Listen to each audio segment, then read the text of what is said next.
Serial entrepreneur Jonah Goodhart is back in the lab, Montauk Labs to be exact, where he's cooking up something new in the ad tech kitchen.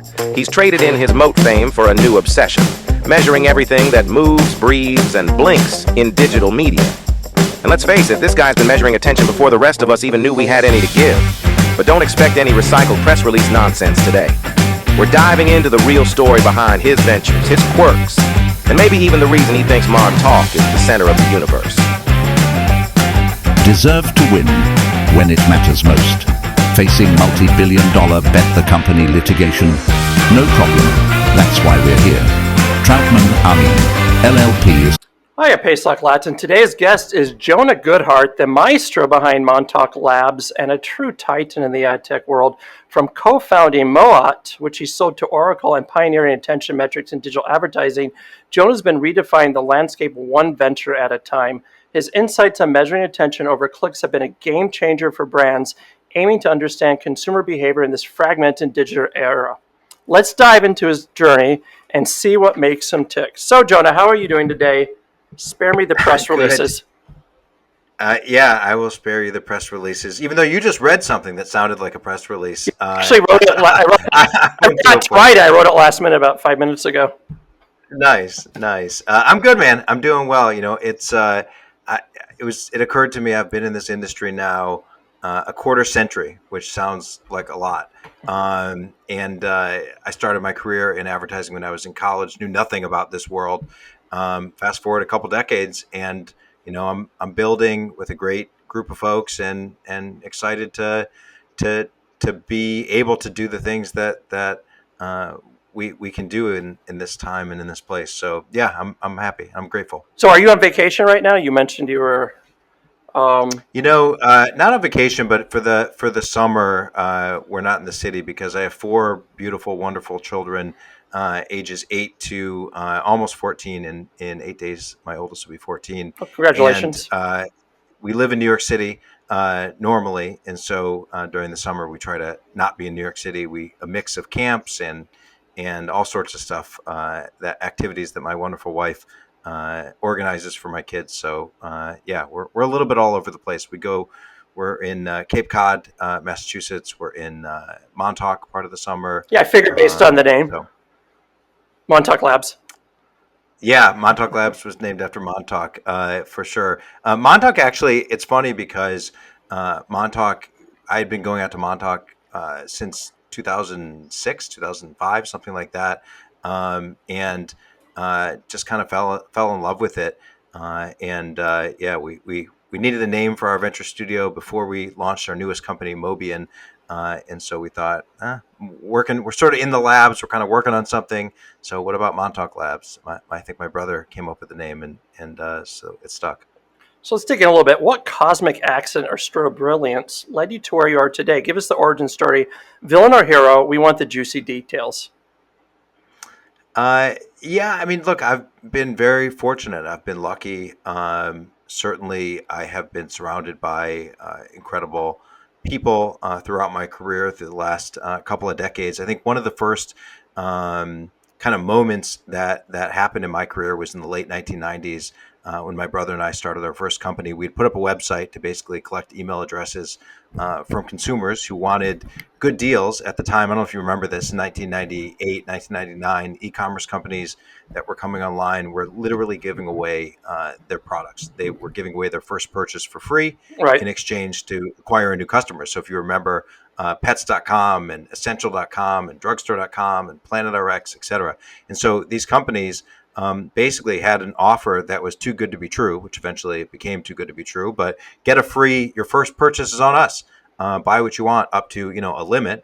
And so as a college kid that didn't own a computer, who was working for $5 an hour in the computer center on financial aid, the idea of getting free stuff on this amazing new thing called the internet was pretty cool to me. And so just as, not as a business, but just as a person, I was finding these deals, finding these offers, taking advantage of them. And then my brother and I had this idea of creating an email list because people were asking to get copies of these offers. So it grew. We put up a website, and I got this sort of strange phone call one day from someone who worked at Barnes & Noble. And Barnes & Noble had just launched their website, and we were emailing our list of people that here's how you get free stuff at Barnes & Noble. Here's how you create an account, and here's how you get your first purchase for free. And at that time, you could just look up a website and see who's behind it and get the phone number for the person and call them. And they did. Right. And I got a phone call, and they said, are you the person who is describing in detail how to get free stuff from our site? And I sort of paused and said, yes, perhaps. How can I help you? And they said, it's great. Actually, if you add this code to your link, we will pay you for every person that comes to our site and takes advantage of our free stuff that we're giving away. And so suddenly a business was born, and we realized that these companies would actually pay to get people to become customers, even if the offer was so good that they were literally giving away their stuff. And so that entered us into the advertising space. We began creating our own first company, and started to actually meet people in the industry. And one of the most impactful people that I met at the time was this guy, Mike Walrath, who was a sales guy at DoubleClick. He went from selling gym memberships to selling digital ads, to banner ads. And he cold called me Right. and said, hey, I saw some of the stuff that you're doing. You should buy banner ads. And started buying banner ads from him over a weekend on a credit card. It scaled to become a pretty sizable amount of media. And a couple of years later, he would end up calling me and basically saying, I'm leaving DoubleClick and I'm going to start my own company. And do you and your brother want to partner with me? And it ended up being this really interesting time for us, because our first business had started to not do well. The market had changed in 2000 and 2001. The dot-com boom was over. The e-commerce companies stopped giving away free stuff. And all of a sudden, we realized we hadn't built real enterprise value. We hadn't really built a real business. And so getting this call from Mike was another moment in my life where things changed for the better. And I think for him, in 2002, .com was done. The idea of Silicon Alley and all of this had sort of gone away, and you needed to have a real business. And so I think for him to take the sort of courage at that point to start a company was powerful. And then when he called me and said, hey, we should do something together, and my brother and I went to dinner with him and sort of crafted out a plan to partner this new company, Right Media, that he was the founder and CEO of, was born. And we were lucky to be the first investor and partner and board member and customer, et cetera. And that really kind of opened up a lot for me, because I learned how to build a company by watching him build this internet company. I learned how he raised money. I learned how he talked about the future. And I tried to incorporate a lot of that into what I was doing when my brother and I would then start Moat after Right Media was acquired. Was there a pivotal mentor or anti-hero that shaped your path? Someone who either showed you the ropes? Was it Mike, maybe? Yeah, Mike was certainly one of the mentors for me. He always took the long view. He always asked questions about where he thought the puck was going, if you will, as opposed to where it was. And I think that was a mentality that I really sort of liked. And I think he also had and has this sort of unwavering sense of what's possible, and really a positive attitude that's been a great influence on me. But I have to say that, prior to Mike, my oldest brother, who really was the first entrepreneur in our family, when I was in high school, he was starting companies. He had started a newspaper company to compete with with the daily newspaper at his university, and then he would eventually start a magazine, which became a very successful magazine in Atlanta. And so I really looked at his entrepreneurial journey, and that was where I first got turned on to the idea of being an entrepreneur and getting to spend time with him and getting to learn from him. And I was sort of enamored with this idea that you could see an opportunity and craft a business out of it and create something I thought was really special. So I would say my oldest brother was a big impact on me. Mike was a big impact, and my other brother, the one that I do all of my companies in the digital world with, Noah, has also been a huge impact on me in just the way that he's approached business and life as well. So yeah, and many others have positively impacted me as well. But I would say my two brothers and Mike were standouts. Are they your Yoda or Darth Vader? I guess Yoda. They're definitely inspirational and wise. And I think that in the end of the day, one of the things that I've always tried to do is to take a pause, and that's something actually I talked to my dad, my father about, who is now a retired professor, but someone who is really philosophical. And we talk a lot about kind of stepping back and taking a pause and creating a habit that will get your mind off of some of your day-to-day minutia. And so he's helped me do that in a really positive way, and has definitely been an inspiration for me, as has my mother, who is generally thought of as a saint. And everyone I meet says, "Oh my God, I know your mother. She's the nicest person I've ever met." And so I'm just blessed to have great parents, a great family, great wife, great kids. And I think you have to surround yourself with great people. But I've just been really, really fortunate and lucky. Hey, sometimes the wildest rides get you to the best places. So is there like a decision that made you think I must have been out of my mind? Um, I don't know if there's a decision that made me think I must have been out of my mind, but I think there's definitely been moments that have, things have happened that were not expected. So our first company, we had an offer to sell it, and we didn't.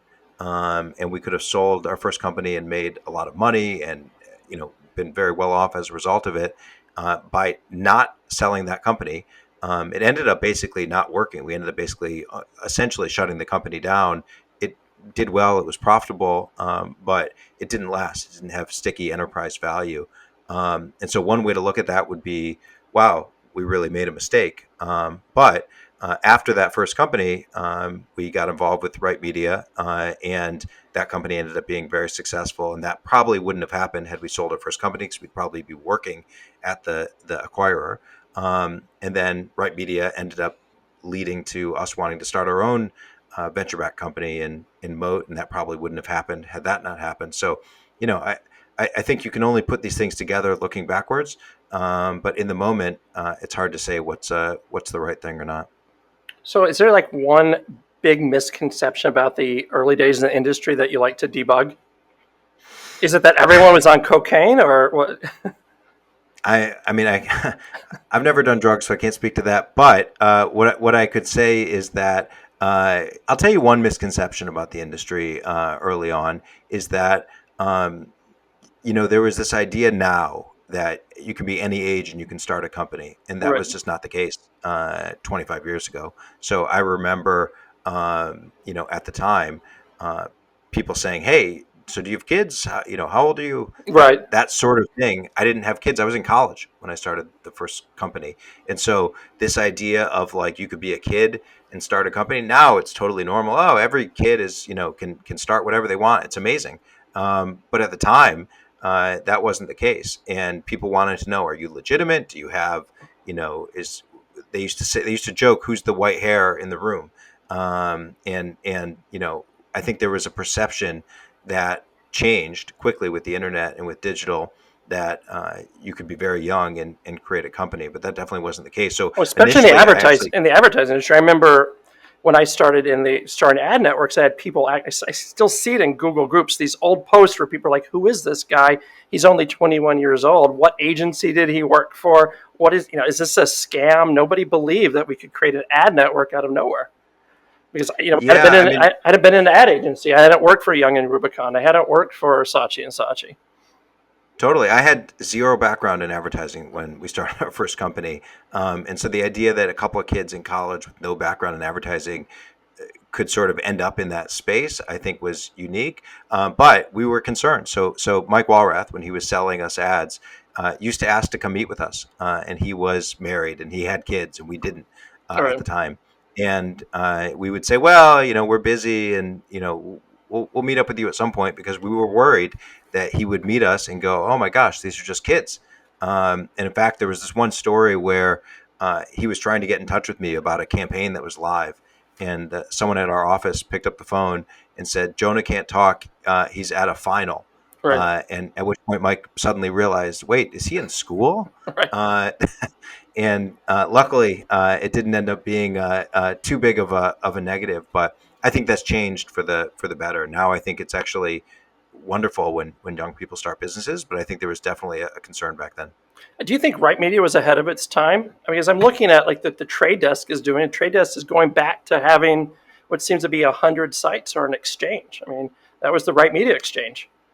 Sure. Yeah. I mean, look, I think you could say whether there's usually a couple of companies in the space. Right Media definitely had a good amount of success. Obviously, Trade Desk is massively successful. Right. I think it's hard to predict, but what I've noticed is that there is usually a couple companies that came before. Prior to Trade Desk, Jeff Green, a lot of people know this, a lot of people don't, actually had the very first exchange in AdECN. Right Media was technically the second exchange. It had more scale than AdECN. But Jeff had started the first one, and I think he came back to kind of finish the job, if you will, on his second go with Trade Desk, and obviously it's been massively successful. But I think it's pretty normal. You kind of see the beginning of something, and then oftentimes someone will come back and say either the same entrepreneur or someone new. Google wasn't the first search engine, as an example. Obviously, there's lots of examples in just about every space of whoever became the big company. Amazon wasn't the first e-commerce company. There's a lot of examples where whoever becomes super successful isn't always the first. Right Media ended up being quite successful. Obviously, Trade Desk is kind of in a different stratosphere. So looking forward, what's the next chapter in your origin story? Any upcoming twists or turns?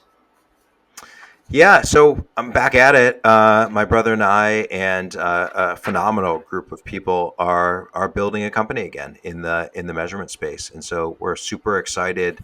I think that when we initially started Moat in 2010, brands were just beginning to really figure out spending dollars in digital. CTV hadn't been invented. The world of video hadn't really taken off. We were talking about a move to mobile at the time. Fast forward, and I don't think there's a question about the world of advertising is going to be entirely digitally powered. Today, $700 billion spent in digital. When I started in online advertising, total ad spend globally was about $1 billion in the late 90s. And so we've gone from 1 to 700, and now 70% of every ad dollar goes to digital. And so in that world, I think concepts like measurement are absolutely critical, if not more critical than they've ever been. And I think we have to get it right. And I also think we need to use modern technology. And so I think AI, large language models, have introduced a new framework that needs to be applied to some of these areas like measurement. And so we're excited to be building with AI. We're excited to be using the latest and greatest technology. And we're excited just to be building again in an industry that I love. So Montech Labs sounds like a playground for the innovative and slightly insane. What's cooking in the lab these days? Spill the beans on the most exciting ag tech projects you're working on. So, we spent a couple of years iterating on different ideas at Montauk Labs. We did some work in the healthcare space. We did some work in a couple of different industries. And we ultimately decided to focus our efforts on building a measurement company and an advertising company again. And so the company that we're launching is called Mobian, Mobian. It's named after a book that my dad wrote called Mobian Nights. In my dad's book, he has this phrase that I love, which is, he says, we cannot sidestep context. In other words, that there is no meaning to words on a page. It's only has meaning through the person that's actually reading them. And that brings them to life. This idea that everything is contextual, I think, is a super powerful concept. You can say the exact same words, and depending on the context, they can have completely different meaning. And so really excited to pursue context, to pursue a better understanding of the world, to leverage AI and large language models in a new and interesting way, and to build a company in Mobian together with a great team. Is this the topic that's getting your blood pumping? This is the topic that is getting my blood pumping. Yes, I would say I'm super passionate about Mobian. Look, I'm excited about the advertising space. I'm excited about measurement. And frankly, I'm excited that there's a lot of challenges to be solved. When I think about topics like brand safety, as an example, I think this is a massively important topic that, candidly, I think a lot of the technology is getting wrong today. And I think that there's an opportunity to reimagine a lot of this technology methodology with better approaches. And I think there's an opportunity to do it in a more transparent way than perhaps is being done. And so, yeah, I'm excited to solve problems for the market. I'm excited to build solutions for marketers, for publishers, and for others. And I'm basically just excited to be full on back at it in digital, which is where I have a lot of fun. Why do you think brand safety is still broken, and how can we fix it? Yeah, good question. So why do I think it's broken? I think that it was built in another time and place using keywords and machine learning that was training off of offensive words and images. That is just a paradigm that was fine for the time, but with the introduction of large language models and AI, you are able to imagine a world that is far different. And so no longer do we need to look for the word death on the page and try to determine in some sort of old machine learning kind of way whether it meant death of the Knicks, death of the future, death, actual human death, death of a star, as happened recently. And so the idea of using better technology that can be more intelligent about the content, about the source, about the intent, about the credibility and trust of the publisher, the writer, etc. I think opens up all sorts of new doors, and I think there's new things that can be done using AI that just simply weren't possible before. So creating AI agents, as they call them, that can learn things and that can take action and do things is really new and different and unique. And so brand safety, I think, is really an interesting topic because as a brand, you have unlimited choices now in digital. Nobody has said ever that the major platforms are sold out. Sorry, we're sold out this month. That doesn't happen anymore, and that used to happen in the traditional media world. And so, in a world of what seems like unlimited inventory, where a brand decides that their ads should run ends up taking a lot of importance in the market. And in a $700 billion market where brands can choose to run just about anywhere, how they make those decisions, what inputs they use, what technology they use, and ultimately how they measure whether they're driving success, whether they're driving outcomes, whether they're driving sales, is the right barometer to use in the end of the day. So, how do you see the current fragmented marketplace and ad tech evolving? Are we heading towards a more unified system, or are we just should expect more chaos? Probably a bit of both. So for sure, I think that we are going to see AI massively impact this market, and I think companies will either significantly change their technology to leverage AI, or at least attempt to do that, or they won't.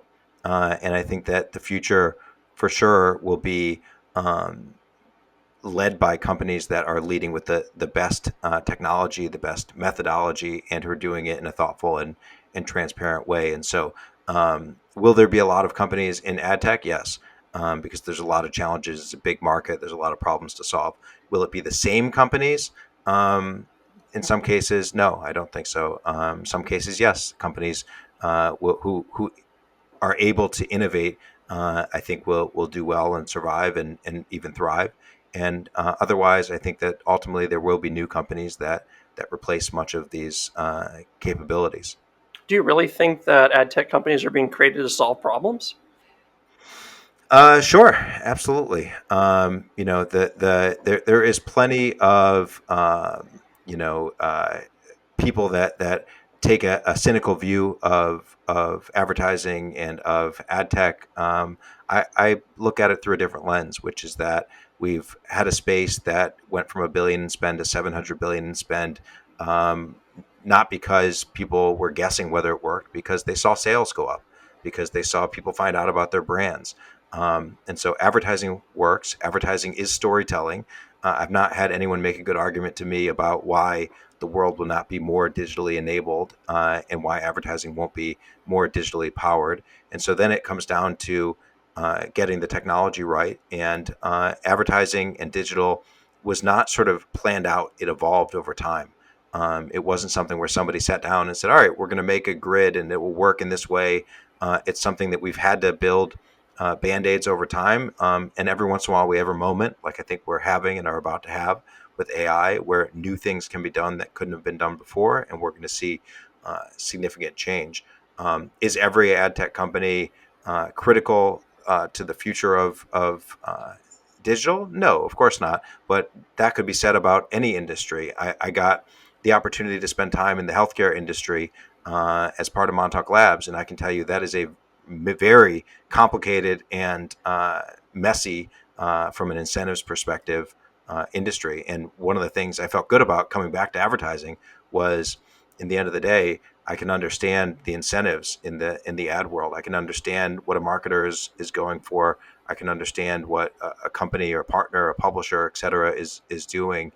In other industries, it's not as clear actually. And so I actually think we have a pretty good industry in advertising. Imperfect as all industries are, but over the long haul, I think we do well as an industry. So measurement is shifting towards outcomes and even emotion measurement. How do you see these new metrics changing the ad landscape? From clicks to fills, how do we measure the unmeasurable? Yeah, so I think a lot of these newer ideas, emotion as an example, is a great one. So I sit on two boards besides my own company. I sit on the board of a company called Dumbstruck, which is an emotion measurement company, and I sit on the board of Attain, which is an outcome company. And what I would tell you is that I see emotion and outcomes as being critically important to our future. I think that they've always been important, but I think that the technology is now available to do something about it. Take emotion as an example. We are emotional as human beings. We may think we behave rationally and that we sort of look at every decision through some thoughtful decision tree and make a decision based on that, but it's just not the case. We are emotional. I'm emotional. We make decisions that are emotionally driven. The question is, if that's the case, how do we measure emotion? And so there are companies like Dumbstruck who are doing really phenomenal work understanding facial coding and using all sorts of AI technologies to determine emotion. At Mobian, my new company, we're leveraging AI to try to understand emotion in content, as an example, moments of joy or sorrow or anxiety. And so I think that emotion opens up a whole new way of looking at the digital world that perhaps we haven't done in the past. It's always been there because we've always been emotional as human beings, but I don't think we've sort of overlaid emotion on the landscape. And same thing I would say with outcomes. 10 years ago, 5 years ago, the idea of a scaled consumer purchase panel with millions of consumers with real-time purchase data available that can be leveraged for insights, for figuring out who you want to advertise what to, for understanding how better to serve customers, was too expensive to really imagine. The largest purchase panels that I used to hear about were 50, 60,000 people, not millions and millions of people. And so that is a new era, and companies like Attain are leading that. So I think we're at a really exciting moment. A lot of spend, lots of inefficiencies that can be improved, new technologies in AI, and opportunities around areas like emotion and outcomes. So I'm personally very excited. How do you see emotion being used? I see emotion being used in all sorts of ways. So first of all, I see it as understanding creative through the lens of emotion. I see media campaigns being optimized towards In emotion. real I see time, maybe? content. Do you think it could be done in real time? I think that we are, yes, I think that we are at a stage where we can train models using data from humans based on emotion, and that the models will be AI based and so can operate in real time. Like remove, let's say, a negative ad that's not performing from the ads being shown, the creatives. Let's say this creative Not has a only, negative emotion, and we see that yeah. immediately. We can just remove it from the list of creatives. Yeah, well, keep in mind some of the things about emotion might surprise you, which is that there are certain industries where negative emotion is good, where anxiety might be the emotion you target. Think about insurance as an Right. example. And so there's Like, all for sorts example, of life things. insurance, right? Life insurance is a good one. They've been You playing never with know that what's going to for happen. as long as I know. That's what life insurance has been doing. Do you want to leave your family with your bills? That's exactly right. Yeah. And so emotion finds its way into advertising in all sorts of ways, and not necessarily good or bad. Negative emotion or negative sentiment isn't always bad. Sometimes it gets people to take action. Sometimes I know in my personal life when I've wanted to do something, sometimes it's when you hit a moment, you hit your rock bottom, if you will. About for me, it was on health or working out, where you just said, "All right, enough." That wasn't a moment of happiness. That was a moment of anger or whatever that sort of gets you to go, all right, that's it. I'm going to make a change in my life and I'm going to do something different. And so emotion has this interesting and phenomenal effect on us as human beings. And so yes, I think that we can leverage emotion to understand content better, to understand advertising better, to make decisions differently.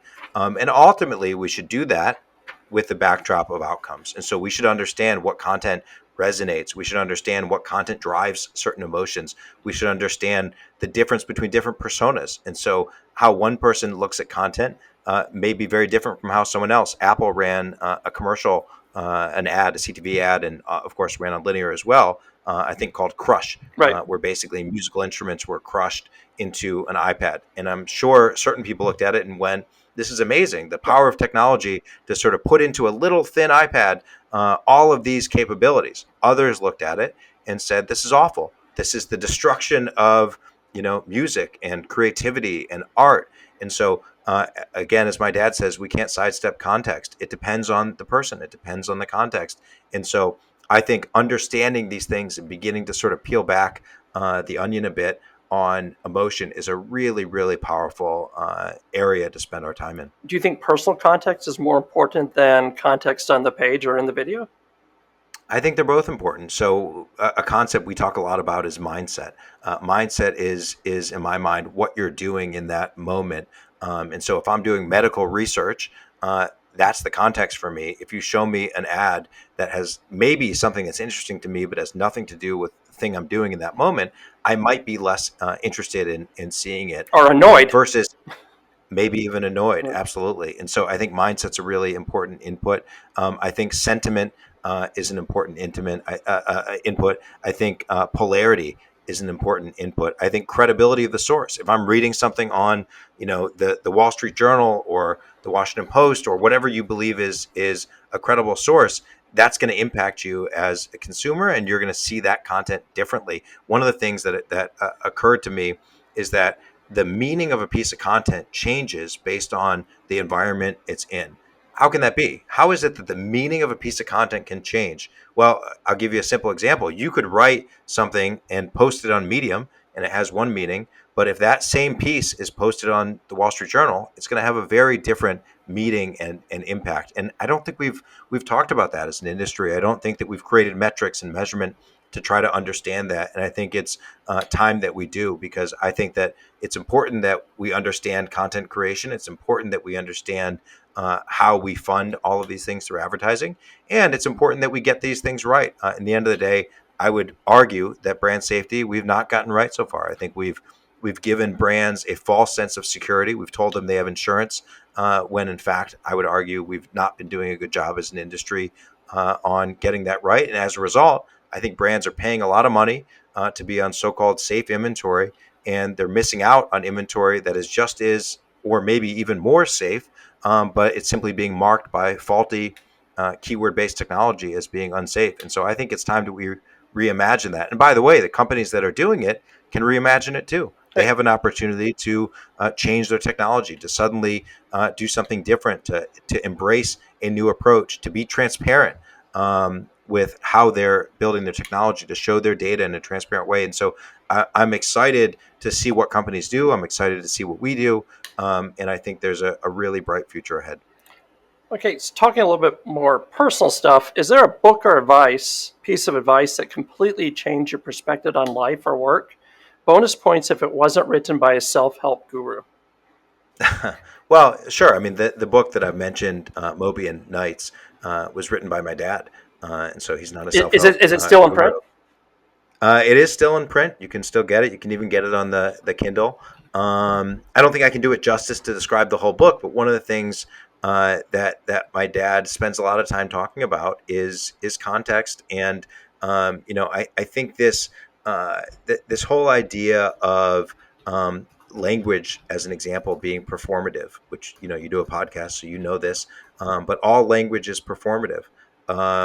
That the idea that text on a page has no meaning other than seen through the lens of the person that is reading it, consuming it, saying it, performing it, etc. These are ideas that were really interesting and powerful to me. One of my dad's big ideas is that all difference is actually continuity, which took me a little while to try to wrap my head around. But it's this really sort of, he names the book Mobian Nights named after the Mobius strip. And the Mobius strip is a mathematical topological concept, basically, that it's sort of this figure that looks like it has two sides because there's a twist in it. But what looks like is two-sided is actually one-sided. And if you were to land yourself anywhere on a Mobius strip, you could get to any other point on the strip by going in either direction. And so my dad has this idea that all difference is actually sameness, is actually continuity. And so I can't do the topic justice, but I think this book and my dad's way of thinking definitely changed my perspective for the positive. So, what's the most unconventional advice you've ever received, and did it work out for you?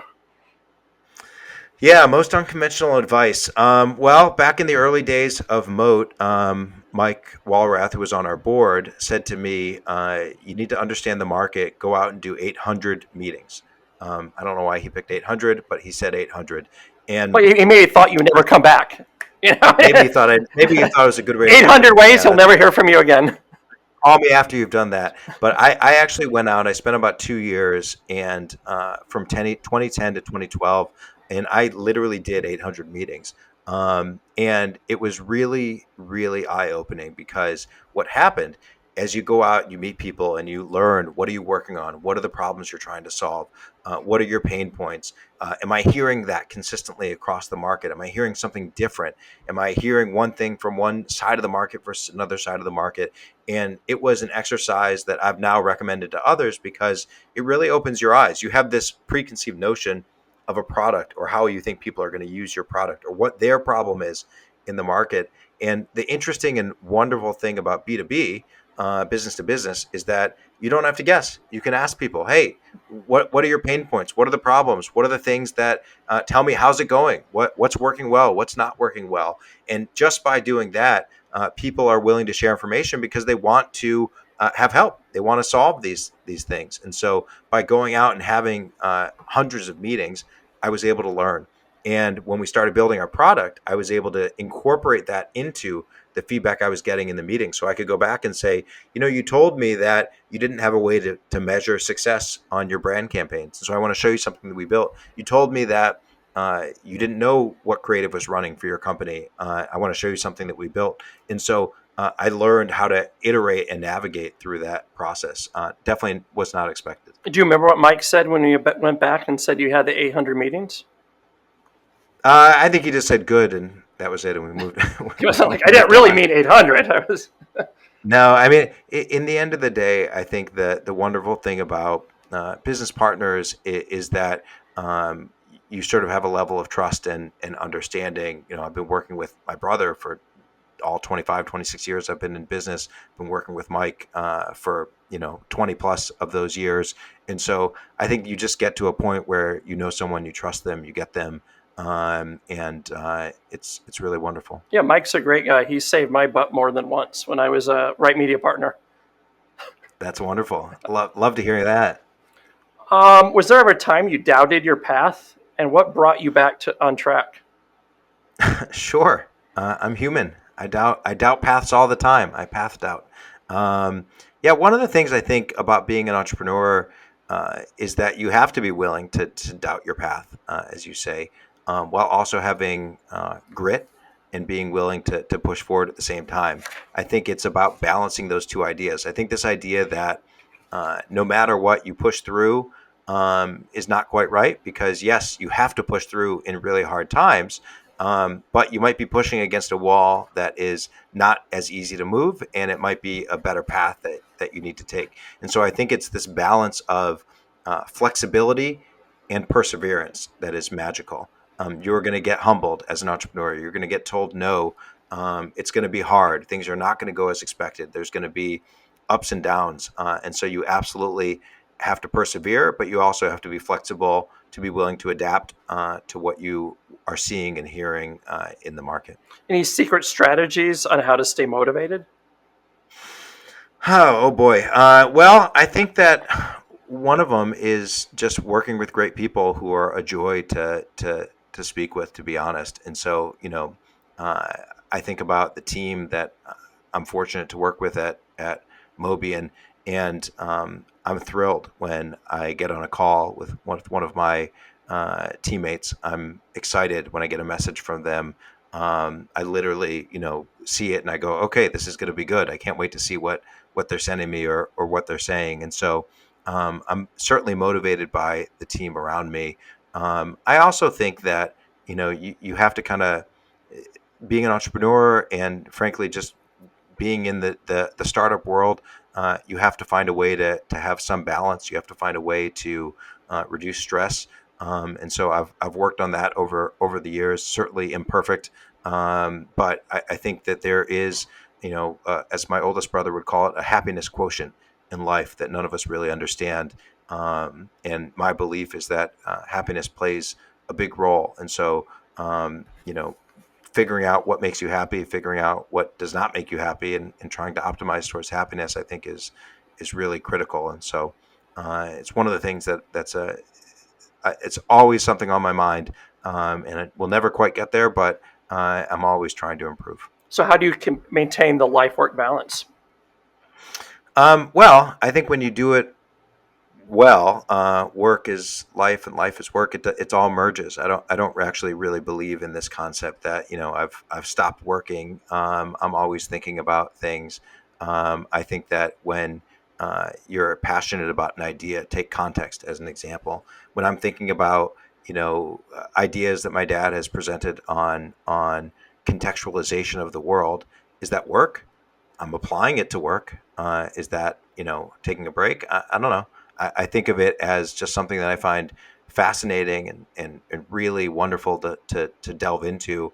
And so, if my dad gives me a book to read or mentions something on a late night call, I don't see that as working, but I'm absolutely incorporating those ideas into what we're doing and what we're building. And so, yeah, all of that said, having children, having 4 wonderful children and a wonderful wife, absolutely, I enjoy the moments when I'm doing things with them and I'm fully present and try to, as much as possible, be off my devices and be with them. So, from a balance perspective, I think that's really important. But I can't really say that I ever stop thinking about the stuff that I get excited about, because I don't. Do you ever see yourself retiring? I don't. I think, Warren Buffett tells this great story of someone that retired and they died the next year. And so he says, let that be a lesson to you. And I think the person was in their 90s when they retired from Berkshire. I think I don't see it as some goal that you're trying to get to where you're going to quote unquote retire. I see life as a journey. And I think it's about how are you stimulated, how are you helping people, how are you improving the lives of others, and how are you doing something to leave hopefully your positive mark on the world. And so I really this idea that well, I've retired, I'm going to go sit on the beach or go play golf or something. Those things are great, and I do some of those things, and it's fun. And but I can't imagine only doing those things. I think that for me, you want to be intellectually curious. You want to stay interested, and you're always, at least for me, you're going to want to do something to try to positively impact other people. And so I think the idea of just sort of baking in the sun or playing a sport isn't my future. If you could achieve one major milestone in the next year, what would it be and why? And is it something that would make you do a victory dance? Um, I think it's hard to pick one milestone. I have a lot going on in my life, personally and professionally. I have 4 kids that are growing every day and doing amazing stuff, and I'm incredibly proud of them. And so over the next year, there's a lot that I'm looking forward to with my kids. I have a great wife, and I'm excited about what we have planned over the next year as well. Professionally, we're building a new company. And so, I'm excited to launch a bunch of products. I'm excited to start to get market traction with those products. I'm excited to have a bunch of clients. I'm excited to work hard. I'm excited to have some ups and downs. One of the things that I learned about myself is that what makes being an entrepreneur fun for me are the moments when you start to turn the corner, the moments when you've put in a lot of hard work, you've gotten a lot of no's, you've seen things not work, and then something happens. And when that thing happens, that is good, you are suddenly fulfilled in a way that is just really unique. And for me, it's why I do it. It's the joy that I get out of the work. It's not the exit or the end thing that might happen sometimes. For me, that's actually not the most interesting or fun part.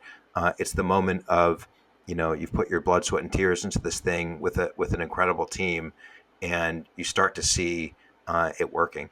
And I'm really excited to see that happen with Mobian, and I think we're on a really amazing path as a group. So before we go, if you could go back in time and give your younger self one piece of advice, what would it be? No stock ticks or lottery numbers, real heartfelt advice only.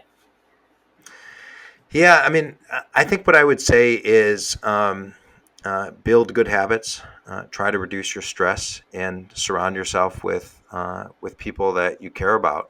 And in the end of the day, I think we're here on this earth for a very limited time period.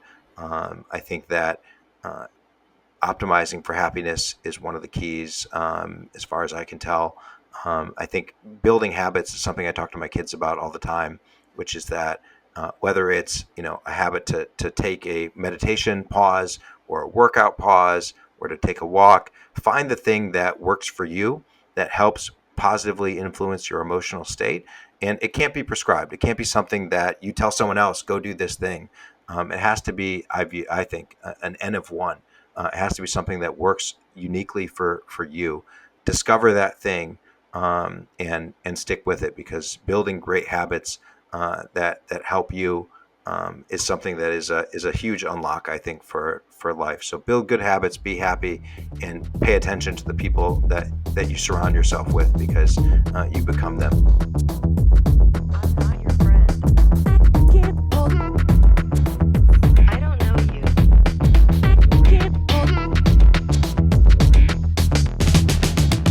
I saw him picking apples from the tree. He asked me, would you like to be a caterpillar